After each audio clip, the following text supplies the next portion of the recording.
Get some chow before we go to the podcast. My dollar. Thank you, sir, but I ate. Fine, don't. It's nice here. May I read my paper? I'm sorry, sir. Thank you. Thank you. You know what? I'll get something to eat. No, hell no you won't. You fucked up. I'm trying to read my paper. Please shut up. I sure won't mind roasting in a black and white all day. Tell me a story, Hoyt. My story? No, not your story, a story, because you can't keep your mouth shut long enough for me to read my paper. Tell me a story. I don't know any stories. You know any stories? Okay, I'll tell you a story. This is a podcast. It's 90% bullshit, but it's entertaining. That's why I listen to it, because it entertains me. You won't let me listen to it, so you entertain me with your bullshit. Tell me a podcast story right now. Alright, well, I got one for you. Welcome to It's Always Sunny in Hollywood, where we have a special day for you. And by special, I mean it's going to be another episode, but we're talking about Training Day. It's Training Day. Yeah. Special day is Training Day. I am one of your hosts, Lugia. Why don't you guys introduce yourselves? I'm Drum Arts. I hope you loved my 50-50 Denzel impression. And I am Patrick. I played the waitress in the scene you just heard. Mm-hmm. Not a single line, but anyway. You were paid as a silent extra in an audio medium. Oh, well, wait a minute. Alright, since you didn't get any lines, why don't you start off the news? All right, yes. So starting off, earlier this week, the Tony Award nominations were announced. And being a theater guy, I kind of feel obligated to talk about this. Yeah. I'm gonna be completely honest. I have not really kept up to date with many of the shows since Broadway opened. I have not seen a Broadway show since Broadway reopened, but just to go over what the best musical nominees are, because I'm a musical guy. There's A Strange Loop, which has the most nominations with 11. Girl from the North Country, MJ, Mr. Saturday Night, Paradise City, and 6. And also up for Best Revival of a Musical, we have Caroline or Change, Company, and The Music Man. You know, I've heard good things about The Music Man. I would love to see The Music Man, because Harold Hill is one of my dream roles. Yeah, out of those, that's the only one I've heard about. I really want to see it because Hugh Jackman's in it. Hugh Jackman and Sutton Foster. Yeah. Yeah, and Hugh Jackman was nominated for Best Actor. Yeah. I just think it's like incredibly funny that there seems to be only two things that Hugh Jackman enjoys in life, and that's doing musicals and playing Wolverine. It's like the only two things he does. He's a jack of two trades. But no, yeah. You got Diana the musical. I did not expect to see that. Yes. Oh my god. That is what surprised. Okay, I went to the nominations being like, okay, is Diana going to be nominated for anything? Because I know everybody hated it. It got a single nod for its costumes. Yeah, so I'm like, hey, congrats, Diana. You're not totally worthless. Yeah, because like here's the thing. I am not super familiar with theater. So the fact that I know about Diana the musical says something. Like its reputation is bad.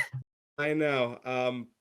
I haven't seen it. I've heard some of the songs though. It's like guilty pleasure territory. Yeah. What's this POTUS thing? Because like just the title is like POTUS or behind every great dumbass are 7 women trying to keep him alive. Is that this some Dr. Strangelove shit? That's a play. That's a play. I couldn't tell you what it's about. I couldn't tell you what it's about, but based on that, I think it's about presidents. Given that description, I don't even know what the fuck that's about. What the hell? I don't know. Given the title, I'm thinking it's like a Dr. Strangelove like satire, because that's called Dr. Strangelove, aka How I Learned to Stop Caring and Embrace the Bomb. So it's got like a similar title structure. I don't know. Yeah. Among these, I want to see The Music Man. I'm seeing Company actually in a few days, and my mom saw 6, which she said was really good. Yeah. Looking at the performance nominees, I noticed Sam Rockwell was in American Buffalo. Did not know that. That's another play revival. Yeah. And there's a Macbeth revival. Did not know that. Cool. Yeah, with Daniel Craig. Yeah, I'm like surprised by how many actors I recognize on here. Actually, one other thing I want to mention Mary is Louise that Parker. One other thing I want to mention, I just find this kind of funny, is that there's a Michael Jackson musical in here up for Best Musical, but one of its competitors, A Strange Loop, has a score and a book written by Michael R. Jackson. Oh, So it's like Michael Jackson versus Michael Jackson.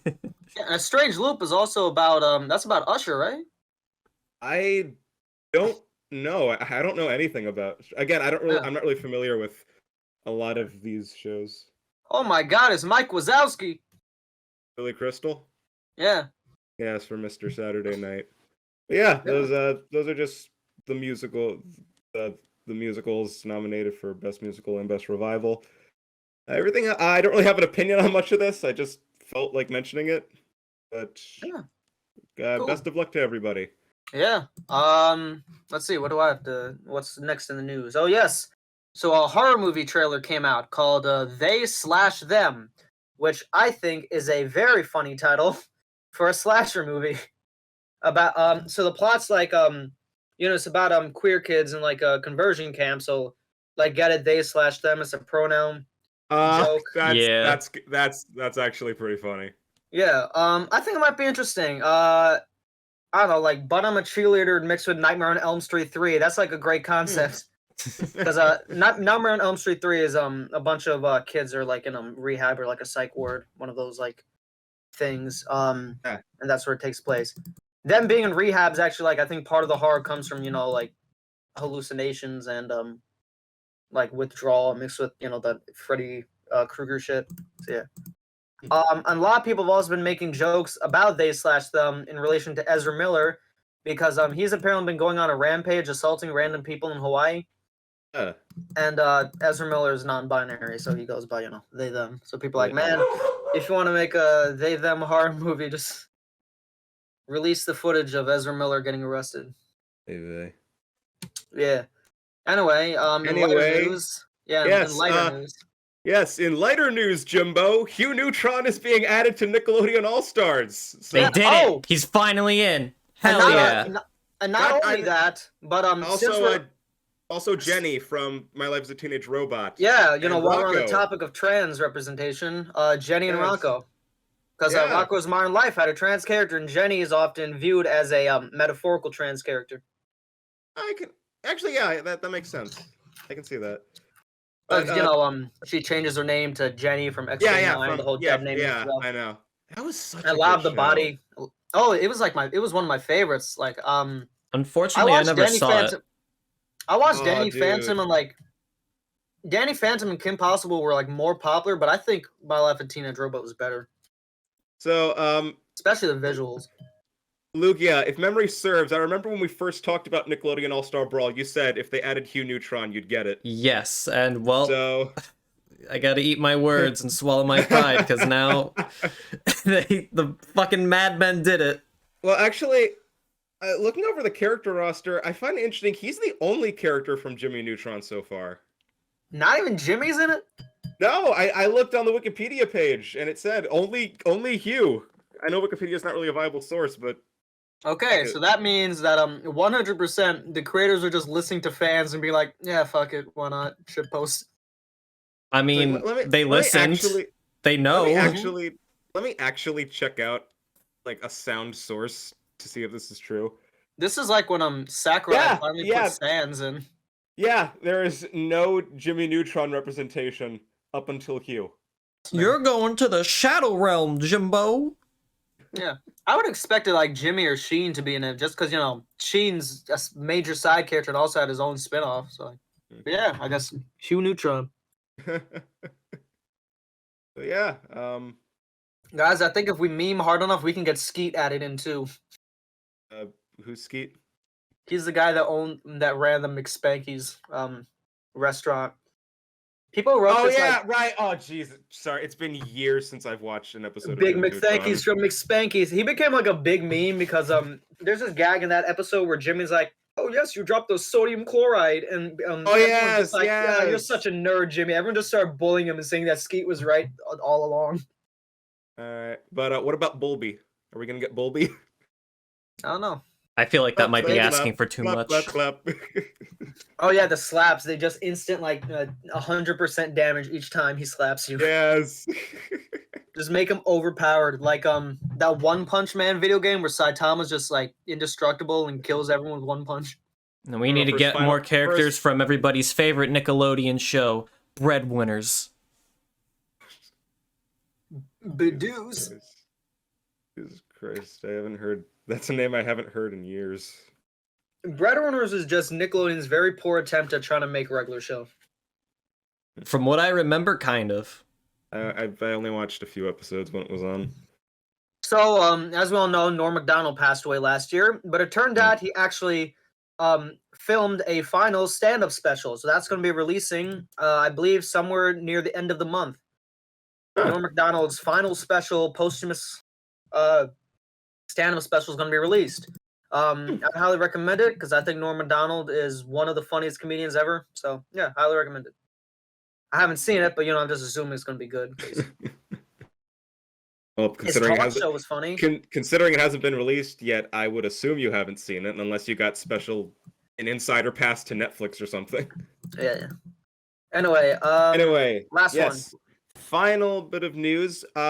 Just the other day, we got a teaser trailer for an upcoming film. I believe the first film from Skydance Animation. And that's the new Lasseter thing, right? Yeah.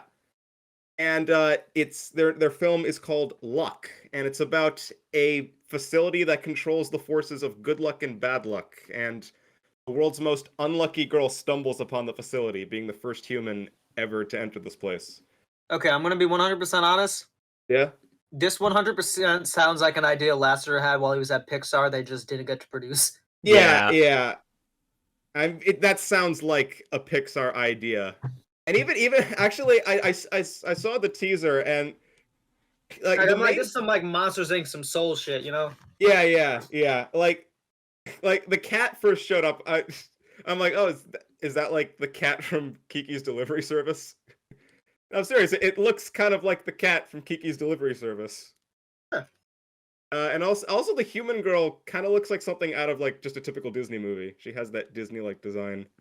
I don't know, but I don't know. This concept intrigues me. I might check this out. Yeah.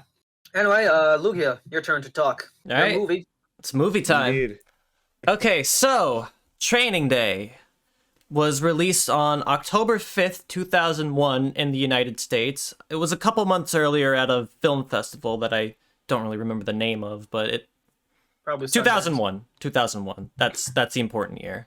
Yep. It was directed by Antoine Fuqua, if I'm pronouncing that right.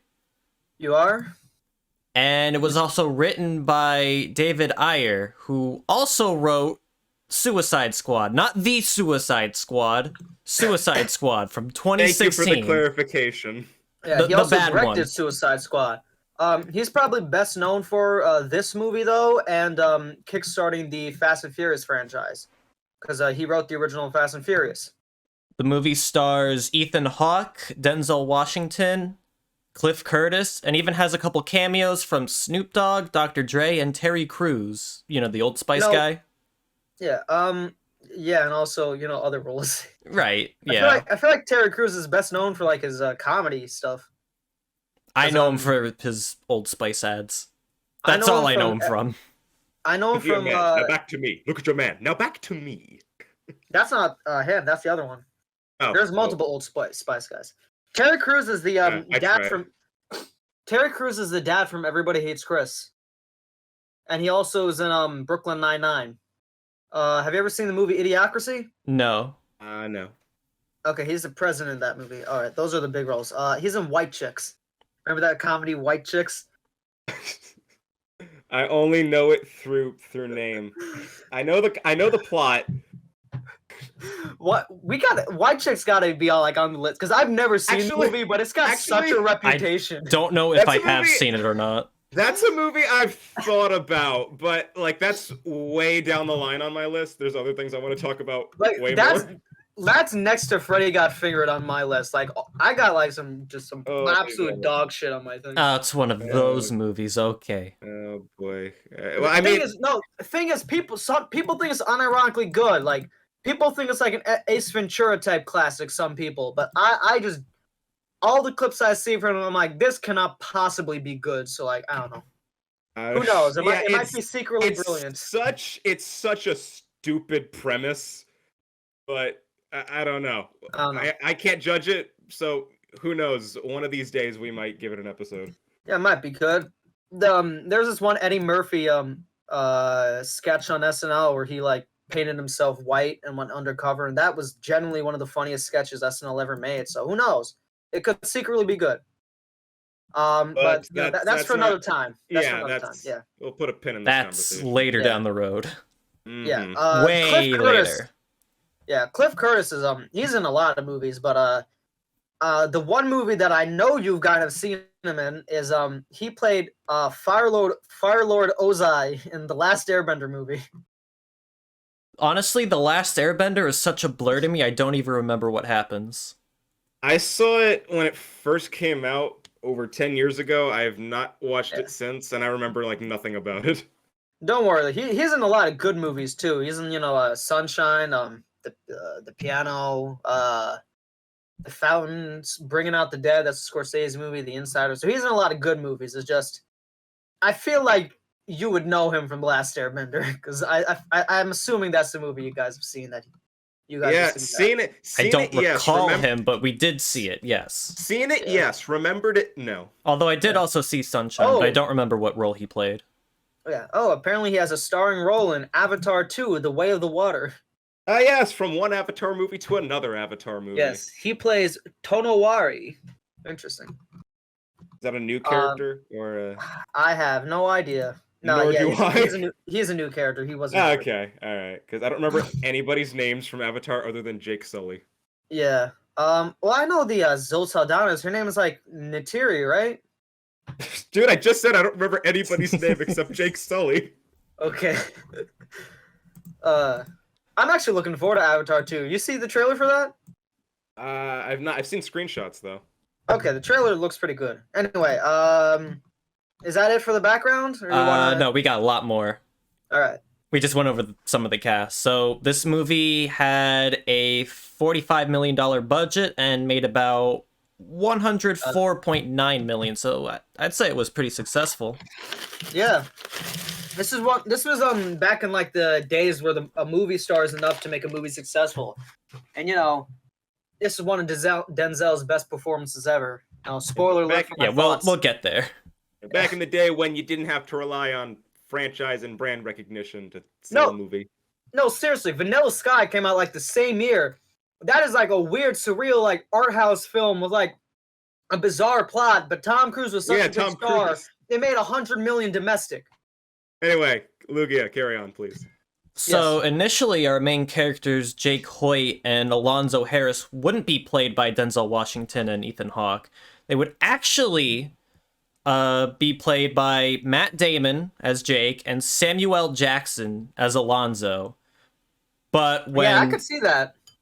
But when Denzel Washington was brought in to be Alonzo, he requested that the initial director of the movie, Philip Guggenheim, would be replaced by someone else, hence Antoine Fuqua taking over. I don't know if they had bad blood between each other, but one thing led to another, and the director was replaced.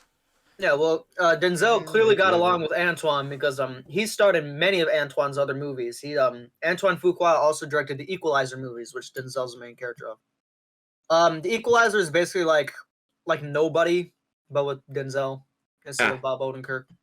So Denzel's role as Alonzo was pretty much set in stone, but Jake's not so much. There were a lot of options. Initially, after they had the idea to use Matt Damon, they tried to get Eminem to be Jake, but he turned it down in favors in being in his own movie, 8 Mile. I've never seen it before. Maybe we'll do an episode on it. 8 Mile is a on my fantastic movie. 8 Mile is on my list. 8 Mile is on my list. But Okay. I do want to say, Eminem would have been a horrible choice for Jake. Holy shit! Because Eminem, he would fit like Eminem would not feel like a fish out of water because he actually like grew up in that environment. And the role of Jake would also be tested by Tobey Maguire, Paul Walker, Freddie Prinze Jr., Ryan Phillip, and Scott Speedman before it was officially given to Ethan Hawke. I guess I could kind of see Tobey Maguire. I don't know about anyone else though. Because Bully Maguire. Not just Bully Maguire. I mean, this was Okay. Honestly, I think Toby's innocence is what would the innocent side of Spider-Man would that's work better for precisely this. why he got a lot of the roles that he did, was because despite him being a grown-ass man, he still had that boyish charm. Yeah. That's why people love this Um, Peter Parker so much. I could see Paul Walker because Paul Walker played a pretty similar role in the Fast and Furious movies. Which same writer. Freddie Prinze Jr. maybe, I don't know. The only thing I've seen him in is like Scooby Doo. Like that's it. I think Ethan Hawke was the best choice out of these actors personally. I mean, he's like the best. He's like one of the best actors like ever. So. The three wise men scene was planned to be scrapped by the upper studio executives, but Fuqua wanted to keep it in because he wanted to establish that Alonzo was working with the higher ups despite his illegal actions. I think we'll get to that scene once we actually talk about the movie. We'll just leave that there as a footnote for now. All right. And as for where this was filmed, it was filmed in some of the most infamous neighborhoods in Los Angeles, like Hoover Block, Baldwin Village, and even the Imperial Courts Housing Project. This was shot in like actual gang territory. Yeah. They even got actual gang members, notably from gangs from the Crips. Roland 60 Crips, PJ Watts Crips, and BP Stones. And despite, how dangerous that is, the gangs actually welcomed the cast and crew with open arms, so that was nice. I mean, it's Denzel. Denzel is like generally like one of the most famous actors in the world. Like I want to overstate that. Like. And speaking of Denzel, he was highly praised for his role as Alonzo. Like, this man won award after award after award. Hell, even his Italian dubber of Francesco Panafino, I don't know if I'm pronouncing that right, he won an award too. Really? Yes, he did. Wow. Ethan Hawke definitely got nominations, but unfortunately he didn't win any awards for his role as Jake. Jake was a good foil, but he wasn't, the star. And again, like, honestly, this has a lot of parallels to Fast and Furious now I think about it, because, like, Paul Walker, Ethan Hawke are both the main character, but the star of the show was clearly, the other actor, Vin Diesel and Denzel. Clearly, this movie was better received, though. And that does it for the background, so what exactly does Training Day have to offer? Well, I'll keep it nice and simple. There's definitely a lot more that goes on, but we'll just keep it very simple. So Jake Hoyt is an up-and-coming detective starting off his new position as a narcotics officer. He meets his mentor, Alonzo Harris, who shows him the ropes for one day. The entire movie takes place in the course of a single day. However, as you progress through the movie, Jake tends to get wrapped up in Alonzo's little scheme, and he slowly realizes that Alonzo was using him to get money to pay off the Russian mafia. So Jake wants to get back at him. He almost kills him. Doesn't do it, though. He doesn't want to end up like him, and Alonzo instead is killed by the Russian mafia. That was just a very brief summary. Again, there's a lot more, but... This movie is mostly character work. It's not really a plot movie. My brief thoughts? Personally, I think the writing is pretty good. Directing is fine. But honestly, that's not what makes this movie great. This is a movie that, in my opinion, is entirely carried by one performance. Absolutely. Mm-hmm. It's no contest. I mean, Not Ethan Hawke tried his best. And I'll commend him. He did a good job, but Denzel Washington, he's the show stealer. Absolutely. This is a performance of a lifetime. This is like Hans Landa in Glorious Bastards. This is like Tony Soprano. This is Walter White. This is one of the best, like, villain performances ever. Even when he first showed up and he is just kind of just talking shit and like, I just want to read my paper. Like, I'm already even like, before you realize he's a villain, he's still entertaining as hell. Yeah. That's something clever I want to give to the script. Like, you don't know he's evil, like, going in. Like, you just think that he's eccentric. Yeah, there's definitely signs along the way, but you wouldn't really catch those on your first viewing. Yeah, I feel like part of it is because, like, it's Denzel. Okay, here's the thing. Denzel, he never played villains before this. So I feel like most people going in, they just expected a normal eccentric Denzel role, so they ignored all the warning signs. Also, because, most cop movies have, the loose cannon cop. So, you see a loose cannon in a movie and you don't think, oh, that's a villain. You're just like, yeah, that's how most cop movies are, right? Loose cannon, the straight arrow one, the classic buddy cop dynamic. Except this time it's like, you know, the actual dangers of a loose cannon. Speaking of Breaking Bad, Tuco wasn't here. Have you guys watched Breaking Bad? I have not. No. No. Okay. The first villain of the series is this character called Duco. Tuco plays one of the gangsters. The one I think he has a line where it's like, "Yeah, I got my shit pushed in, man." When they were playing poker or blackjack or whatever. Right. Yeah. He was one of those gangsters. Go on. I want to hear Patrick's thoughts because this is the first time he's seen this movie. Okay. Well, I agree with you guys. Denzel Washington absolutely makes this movie what it is. Movie as a whole, though, I'm gonna be honest. I thought it was just okay. Huh. I agree. I think this is just a fine movie that got elevated. Yeah. I would agree. Like if it wasn't Denzel, it'd probably just be like good. I don't know. Maybe Samuel L. Jackson probably could have made it like he might have brought it, but I don't know. I don't even think Samuel L. Jackson would have been as good as Denzel personally. I think Denzel's performance is more unique. Yeah, because there's some subtleties.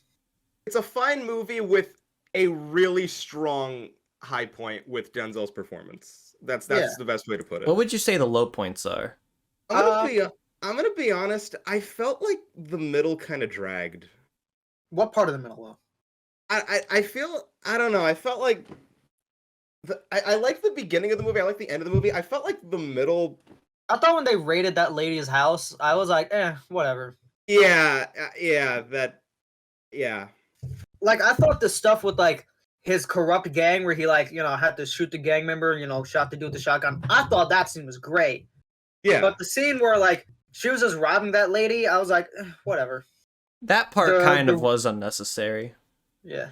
The rape prevention scene felt unnecessary, but they tied that in at the end. That made it work. So like they tied it in so well. But the other one, it just kind of it felt unnecessary. Like they could have just cut that scene. Personally. Yeah, like they didn't really tie back to that in any way. But yeah, I guess it was just it happened. Since the studio executives didn't want it in, what did you guys think of the Three Wise Men scene? I thought it was good. I liked how one, it was pretty important. It established that he had to fix shit with the Russians, so I don't even understand how you could cut it, because like it established the Russian conflict. Moral of the story, don't listen to the higher ups. They don't know what the fuck they're thinking. Guys, it's always the Russians, and nobody it was the Russians. Even in Bye Bye Birdie, the Russians didn't want them to broadcast. Russia is America's #1 ops. Like we have beefed with them for over a century now. I mean, the Cold War existed for a reason. Shame, like they got some good movies and books and shit, but like I don't know. Oh well. Yeah, basically, Denzel Washington suffers from nobody syndrome. Yeah. He got in beef with the Russians. I like some like the manipulation tactics he did, because he was like the way he manipulated the characters is like very clever. The line, "You want to go to jail or you want to go home," that got mentioned a lot throughout the movie. Mm-hmm. I was like, that's pretty good. There's also another line Denzel Washington said, but obviously we can't say it. Yeah. Oh, yeah, no. But you want to go to jail, you want to go home. I like that because he kept bringing it up in different contexts. There's a lot of great lines in here. One line I really liked that I just thought was funny was "Remove your hands and I slap the taste out of your mouth." Yeah. I like the scene with Snoop. I like the scene with Snoop Dogg, and I thought that scene was pretty fun, honestly.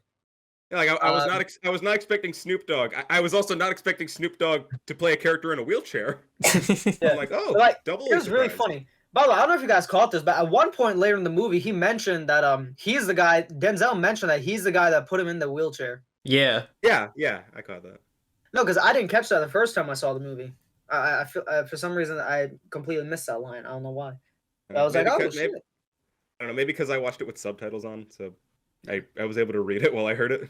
No, I just heard it. I didn't have subtitles on for that. Yeah, I didn't have it either. But like, while we're on Snoop Dogg, I found it funny that Snoop Dogg was in the movie and they played Still Dre in it. Yes. Snoop Dogg was on Still Dre. He sings on the song, like he raps on it. I was like, oh, okay, that's kind of funny. But like, the needle drops kind of cracked me up because they just kind of came out of nowhere. But like, they're all music appropriate for the time, so like it fits. But like, I just didn't expect it because like when Last Resort started playing, That song has been memed to death. So I just started cracking up because I'm like, Actually, Uh, guys, there's one thing in this movie. I don't know if you guys caught it, but I did. yeah. At the end of the movie, when Denzel Washington says, "King Kong ain't got nothing on me," that is in fact a reference to the 1933 King Kong movie. Holy Oh, yeah, shit, I never realized that. Yeah, the fucking trivia section. On That IMDb.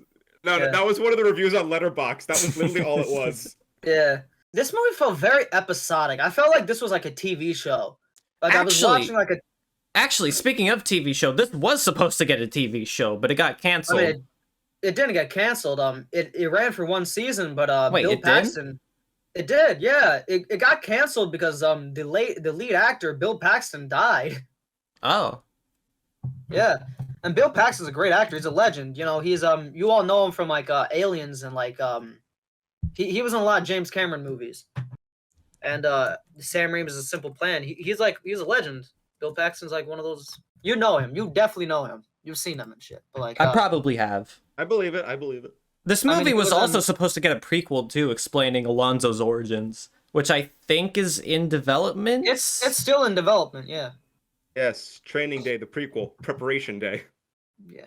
But yeah. Actually, The TV show this reminded me the most of was The Shield, as in straight up, this movie is The Shield. Like Alonzo and Vic Mackey are like the same character, except Vic Mackey's like a racist white cop instead of a black man. And also, but The Shield is an interesting thing because in here Alonzo gets his comeuppance. In The Shield, it's a much darker series because Vic Mackey wins. I highly recommend you watch the show. It's great, but like Well, you spoiled the ending. I didn't spoil the ending. It's made very clear that Vic Mackey is gonna win. I mean, he doesn't win. Like the ending's very complex, but like the first episode of The Shield is basically Training Day, except the pilot. It's obviously a pilot. There's more shows, so obviously Vic doesn't die at the end of the pilot. So you know, I didn't spoil anything. Trust me. well, guys, one other thing I want to say. Other than Denzel's performance, I think another really strong point of the movie is absolutely the makeup. Like, my God, Yeah. like at the end when it gets really violent, the blood and everything, and the bullet good wounds, squibs and shit. Oh, absolutely. That final scene, my goodness, you could just see like how destroyed and torn up he is. Yeah. What I feel about episodic is like every scene in it almost feels like a standalone like scene, almost isolated, and then like it just sort of slowly ties together. It goes along, but it really just feels like we're just seeing different events, and then like in the second half, actual plot happens. But, Which like, is the kind of first half funny doesn't really because feel like plot. again, the entire movie takes place over the course of a day. Yeah. So the events aren't really that far apart from each other. Yeah. Bill Paxton plays basically Alonzo's character in the TV show, Detective Frank Rourke. So yeah, completely different cast. I was surprised that first time I saw this, I was surprised Ava Mendes was in here because she's like a pretty big actress, but she played like a relatively small role in here. Who is she? Alonzo's wife. Ah, yes. But I don't know, she was effective for what small role she played. Yeah. We've been talking fairly positive about this film. Are there any legitimate problems that you guys have with the movie? Because I could name one. I just think besides that one scene we already mentioned was kind of unnecessary. It's just like this movie isn't like stellarly directed. It's not like particularly like a super sharp script. It's just good. It's just fine. It doesn't really excel in any place except Denzel. It's just average with an exceptional element that just makes the whole movie great. Okay. Why? What's the one grape you have? I feel like when Alonzo was offering Jake the drug, it's like, hey, smoke this shit. By that point, Jake should have said, fuck this, I'm out. I guess. Like, I don't know if I'm just putting myself in the character's shoes, but if I'm thing being is, told I to felt- do something that goes against what I'm trying to fight against, Here's the thing, that's just bad trouble. I felt Alonzo's logic made sense because Jake was there because he was getting trained to become an undercover cop. So Alonzo being like, you're gonna need to do drugs if you're undercover. I felt like that reasoning is why Jake did it, because I was like, the logic tracks. But obviously, Alonso had more insidious plans there. But yeah. Yeah, 'cause Another point where I think that was Jake should have something left against him. Alonso was after they raid what's his name's house? Roger? His friend? Roger. Yeah. Yes, Roger. After that whole sequence transpires and Jake is on bad terms with Alonso, why is he still working with him? Because I'm pretty sure he thinks Alonso's gonna kill him if he doesn't. He's trying to I think at that point he's trying to figure out a way out, but isn't sure how to get out. Well, what do you know? And Even also- though he stayed with him, he was gonna get killed somehow. Or And Jake also was. he had him do the drugs simply so he would have dirt on him. Yeah, Right. that was blackmail. He was like, Yeah. if you don't do what I say, I'm gonna make sure that you get tested. So he had no choice. If they but to stay if with they him find then. drugs, they are going to fire you. So Yeah. he had blackmail. That's it though. All right. Yeah. Overall, I'd give it an 8 out of 10. I thought it was great. Like I said, I thought it was okay, but elevated by Denzel. He absolutely makes this movie. He makes it worth the viewing. 8.5 from me. I enjoyed my time with this one a lot. It's not stellar, but it's a good watch. Yeah. I feel like maybe this movie will grow on me over time because Yeah. No. didn't you say it grew on you? Yeah. First time I saw it, I was like, yeah, it was all right. But this next go around, I was like, nah, this really clicked. I was like, I appreciated some of the choices a lot more. So we'll see. Time will tell on my end. Anyway, some movies I think, some things I think, if you like this movie, you should check out is The Shield. I already mentioned that. Obviously, Breaking Bad. This is probably gonna sound crazy. Rick and Morty. This feels like a Rick and Morty episode. Rick is Alonzo and Morty is what's the other character's name? Jake. Because that's basically it. It's like, oh, I don't know, Rick.